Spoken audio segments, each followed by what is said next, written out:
সূরা আল মুলক। রহমান রহিম আল্লাহ তাআলার নামে।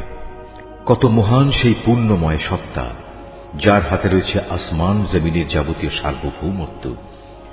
এ সৃষ্টি জগতে সব কিছুর উপর তিনি একক ক্ষমতাবান, যিনি জন্ম ও মৃত্যু বানিয়েছেন যাতে করে এর দ্বারা তিনি তোমাদের যাচাই করে নিতে পারেন কর্মক্ষেত্রে কে এখানে তোমাদের মধ্যে বেশি ভালো।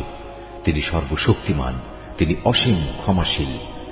তিনি 7 মজবুত আসমান বানিয়েছেন, পর্যায়ক্রমে একটার উপর আরেকটা তিনি স্থাপন করেছেন। অসীম দয়ালু আল্লাহ তাআলার এই নিপুণ সৃষ্টির কোথাও কোনো খুঁত তুমি দেখতে পাবে না।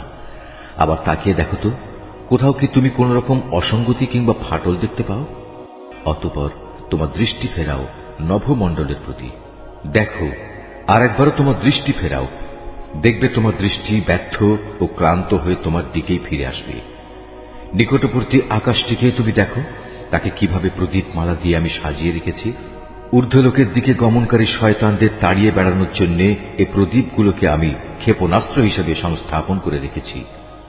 চূড়ান্ত বিচারের দিন এদের জন্য জ্বলন্ত অগ্নিকুণ্ডের ভয়াবহ শাস্তির ব্যবস্থাও আমি যথাযথভাবে প্রস্তুত করে রেখেছি। এত সব নিদর্শন সত্ত্বেও যারা তাদের স্রষ্টাকে অস্বীকার করেছে, তাদের জন্য রয়েছে জাহান্নামের কঠোরতম শাস্তি। জাহান্নাম কতই না নিকৃষ্টতম স্থান। এ জাহান্নামের মধ্যে যখন তাদের ছুঁড়ে ফেলা হবে, তখন নিক্ষিপ্ত হবার আগেই তারা শুনতে পাবে তা ক্ষিপ্ত হয়ে বিকট গর্জন করছে। মনে হবে তা যেন প্রচন্ড ক্রোধের কারণে ফেটে দীর্ণ বিদীর্ণ হয়ে যাচ্ছে। যখনই একদল নতুন পাপীকে সেখানে নিক্ষেপ করা হবে, তখনই তার প্রহরীরা তাদের জিজ্ঞেস করবে, এই জায়গার কথা বলার জন্য তোমাদের কাছে কোনো সাবধানকারী কি আসেনি? তারা বলবে, হ্যাঁ, আমাদের কাছে আল্লাহর সাবধানকারী নবী রাসূল এসেছিল, কিন্তু আমরা তাদের অস্বীকারই করেছি। আমরা তাদের বলেছি এ দিন সংক্রান্ত কোনো কিছুই আল্লাহ তাআলা নাজিল করেননি, বরং তোমরা নিজেরাই চরম বিভ্রান্তিতে ডুবে আছো। তারা বলবে, কত ভালো হতো যদি সেদিন আমরা নবী রাসূলদের কথা শুনতাম এবং তা অনুধাবন করতাম, তাহলে আজ আমরা জ্বলন্ত আগুনের বাসিন্দাদের মধ্যে গণ্য হতাম না। অতঃপর তারা নিজেরাই নিজেদের যাবতীয় অপরাধ স্বীকার করে নেবে। ধিক্কার জাহান্নামের অধিবাসীদের উপর। অপরদিকে সেসব সৌভাগ্যবান মানুষ যারা নিজেরা চোখে না দেখেও তাদের সৃষ্টিকর্তাকে ভয় করেছে, নিঃসন্দেহে তাদের জন্য রয়েছে আল্লাহ তাআলার পক্ষ থেকে ক্ষমা ও মহাপুরস্কার। তোমরা তোমাদের কথাবার্তাগুলো লুকিয়ে রাখো কিংবা তা প্রকাশ করো, আল্লাহর কাছে এর উভয়টাই সমান, কারণ তিনি মনের ভেতর লুকিয়ে রাখার বিষয় সম্পর্কেও সম্মুখ ওয়াকিবহাল। তিনি কি সৃষ্টি সম্পর্কিত যাবতীয় বিষয় জানবেন না, যিনি এর সবকিছু বানিয়েছেন? বস্তুত আল্লাহ তাআলা অত্যন্ত সূক্ষ্মদর্শী এবং সর্ববিষয়ে সম্যক জ্ঞাত। তিনি সেই মহান সত্তা যিনি ভূমিকে তোমাদের অধীন করে দিয়েছেন। তোমরা যখন যেভাবে চাও এর অলিগলির মধ্যে দিয়ে চলাচল করো এবং এর থেকে উদ্গত রিজিক তোমরা উপভোগ করো। মনে রেখো, একদিন তোমাদের সবাইকে তাঁর কাছেই ফিরে যেতে হবে। তোমরা কি নিজেদের নিরাপদ ভাবছ মহাশক্তিধর আকাশের মালিক আল্লাহ তাআলার কাছ থেকে? তিনি কি তোমাদের সহ ভূমণ্ডলকে গেড়ে দেবেন না? এমনি অবস্থা যখন দেখা দেবে, তখন তা ভীষণভাবে কম্পমান হবে। অথবা তোমরা কি নিশ্চিত আকাশের অধিপতি আল্লাহ তাআলা তোমাদের উপর প্রস্তর নিক্ষেপকারী এক প্রচন্ড বায়ু প্রবাহিত করবেন না? এমন দিন আসবে এবং তোমরা সেদিন অবশ্যই জানতে পারবে কেমন ভয়াবহ হতে পারে আমার সাবধান বাণী উপেক্ষা করা। তাদের আগেও যারা আমার সাবধান বাণী মিথ্যা প্রতিপন্ন করেছে, দেখো কেমন ছিল তাদের প্রতি আমার আচরণ। এসব লোকেরা কি তাদের মাথার উপর দিয়ে উড়ে যাওয়া পাখিগুলো কি দেখে না, কিভাবে এরা নিজেদের পাখা মেলে রাখে, আবার এক সময় তা গুটিয়েও নেয়? তখন পরম দয়ালু আল্লাহ তাআলাই এদের মহাশূন্যে স্থির করে রাখেন। হ্যাঁ, একমাত্র আল্লাহ তাআলাই, তিনি তার সৃষ্টির ছোট বড় সব কিছুই দেখেন।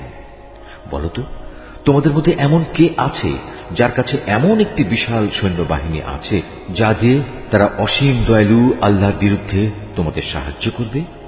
আসলে এই অস্বীকারী ব্যক্তিরা হামেশাই বিভ্রান্তিতে নিমজ্জিত থাকে। যদি তিনি তোমাদের জীবিকার উপকরণ সরবরাহ বন্ধ করে দেন, তাহলে এখানে এমন দ্বিতীয় আর কে আছে যে তোমাদের পুনরায় রিজিক সরবরাহ করতে পারবে? এ সত্ত্বেও এরা আল্লাহ তাআলার বিদ্রোহ এবং গোঁড়ামিতে অবিচল হয়ে রয়েছে।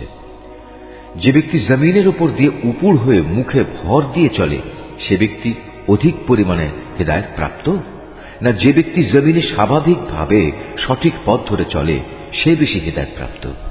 হে নবী, তুমি এদের বলে দাও, হ্যাঁ, তিনিই তোমাদের পয়দা করেছেন, তিনি তোমাদের শোনার ও দেখার জন্য কান এবং চোখ দিয়েছেন, আরো দিয়েছেন চিন্তা করার মতো একটি অন্তর। কিন্তু তোমরা খুব কমই এসব দানের কৃতজ্ঞতা আদায় করো। এদের আরো বলো, তিনি এ ভূখণ্ডে তোমাদের সর্বত্র ছড়িয়ে রেখেছেন। আবার একদিন চারদিক থেকে তাঁরই সম্মুখে তোমাদের সবাইকে জড়ো করা হবে। তারা বলে, তোমরা যদি সত্যবাদী হয়ে থাকো তাহলে বলো, কবে তা সংঘটিত হবে? তুমি এদের বলো, এ তথ্য তো একমাত্র আল্লাহ তাআলার কাছেই রয়েছে। আমি তো একজন সুস্পষ্ট সাবধানকারী মাত্র। যখন সত্যি সত্যি এ প্রতিশ্রুতিটি তারা সংঘটিত হতে দেখবে যারা দুনিয়ার জীবনে অস্বীকার করেছিল, তখন তাদের সবার মুখমণ্ডল বিকৃত হয়ে যাবে। তাদের তখন বলা হবে, এ হচ্ছে সেই মহাধ্বংস যাকে তোমরা চ্যালেঞ্জ করতে। তুমি বলো, তোমরা কি একথা ভেবে দেখেছ, আল্লাহ তাআলা যদি আমাকে এবং আমার সঙ্গী সাথীদের ধ্বংস করে দেন কিংবা ধ্বংস না করে তিনি যদি আমাদের উপর দয়া প্রদর্শন করেন, সবই হবে তাঁর ইচ্ছাধীন। কিন্তু আল্লাহ তাআলাকে যারা অস্বীকার করেছে তাদের প্রতিশ্রুত কিয়ামতের দিন এ ভয়াবহ আযাব থেকে কে বাঁচাবে? তুমি এদের বলো, হ্যাঁ, সেদিন বাঁচাতে পারেন একমাত্র দয়াময় আল্লাহ তাআলাই। তার উপর আমরা ঈমান এনেছি এবং আমরা তার উপরই নির্ভর করেছি। হ্যাঁ, অচিরেই তোমরা জানতে পারবে আমাদের মধ্যে কে সুস্পষ্ট গুমরাহির মাঝে নিমজ্জিত ছিল। হে নবী, তুমি এদের জিজ্ঞেস করো, তোমরা কি ভেবে দেখেছ, তোমাদের জমিনের বুকে অবস্থিত পানি যদি কখনো উধাও হয়ে যায় তাহলে কে তোমাদের জন্য এ পানির প্রবাহ ধারা পুনরায় বের করে আনবে?